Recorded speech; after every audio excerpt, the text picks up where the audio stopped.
Hello and welcome. In today's lesson, we're going to discuss phrasal verbs. What are phrasal verbs and how to use them? Before going into detail, let's have a look at a few examples that will give us a bit of idea what phrasal verbs are.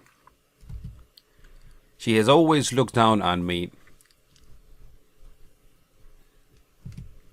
Look down on me means to think you are better. Let's have a look at another example. Please put your coat on.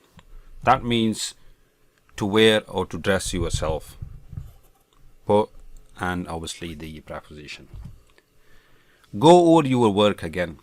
That means to examine or check your work carefully again.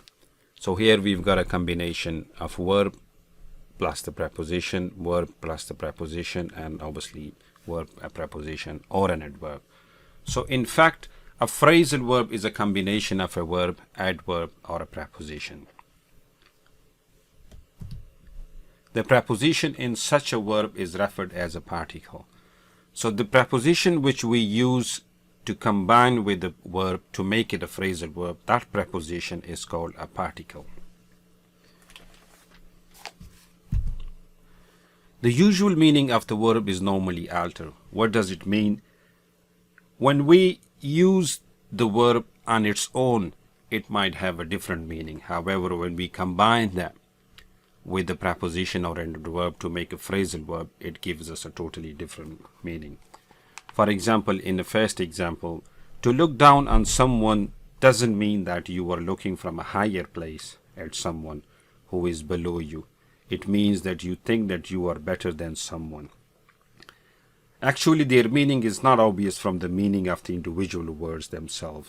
Sometimes their meaning is obvious and clear. However, if we take the individual word or a single word, it means differently. But when we combine it with the preposition or an adverb, it gives us a different meaning.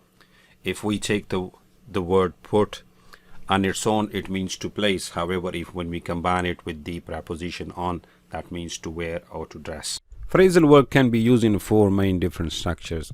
What are they? Let's discuss one by one. In a first structure, the verb is followed by a particle and there is no object.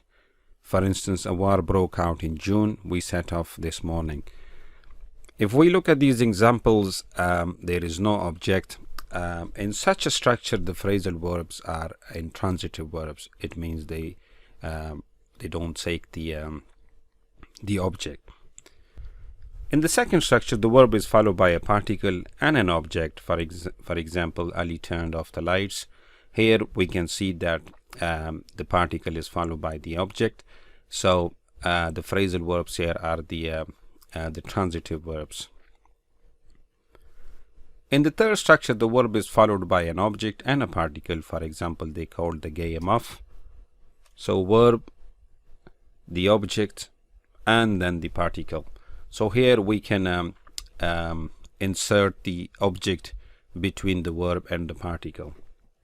Some phrasal verb can be used in both the second and the third structure, verb followed by a particle and an object, or a verb followed by an object and a particle. For instance, I hung up my coat in the closet. In the first example, the verb is followed by a particle and then the object. In the second one, I hung my coat up in the closet. So here is a verb, then the object, and then the particle.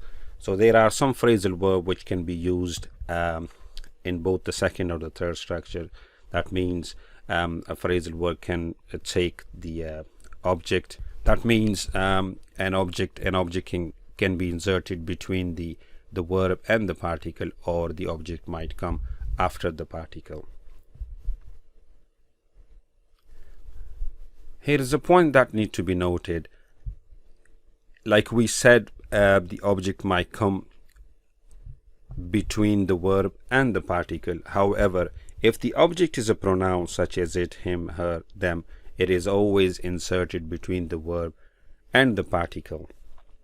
So if the object is a pronoun, even though the phrasal verb is a separable phrasal verb, but if it is pronoun, it is always inserted between the verb and the particle. For example, I turned it off. Here, verb is followed by the pronoun and then the particle. We never say I turned off it. Here's another example. We called it off. We never say we called off it. So when there is a pronoun, whether it's it, him, her, them, it is always inserted between the verb and the particle.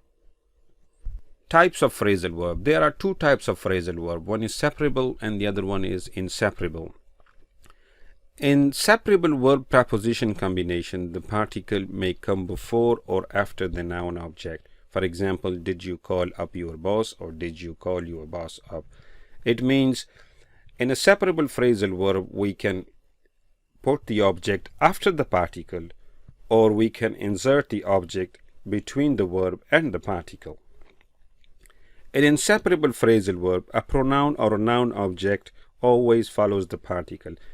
An inseparable phrasal verb never separated. For example, I'm looking for a cheap apartment. We never say I'm looking a cheap apartment from. To recap, a phrasal verb is a combination of a verb, an adverb, or a preposition. The usual meaning of the verb is normally altered. Phrasal verbs are used in four main different structures. A phrasal verb is also called a two-word verb or a three-word verb. There are two types of phrasal verbs. One is separable and the other one is inseparable. The main point which is need to be noted, if the object is a pronoun, then it should always be inserted between the verb and the particle. I hope you did like the video. If you did, please like and share the video and subscribe to my channel. And I hope I will see you in the next lesson. Thank you.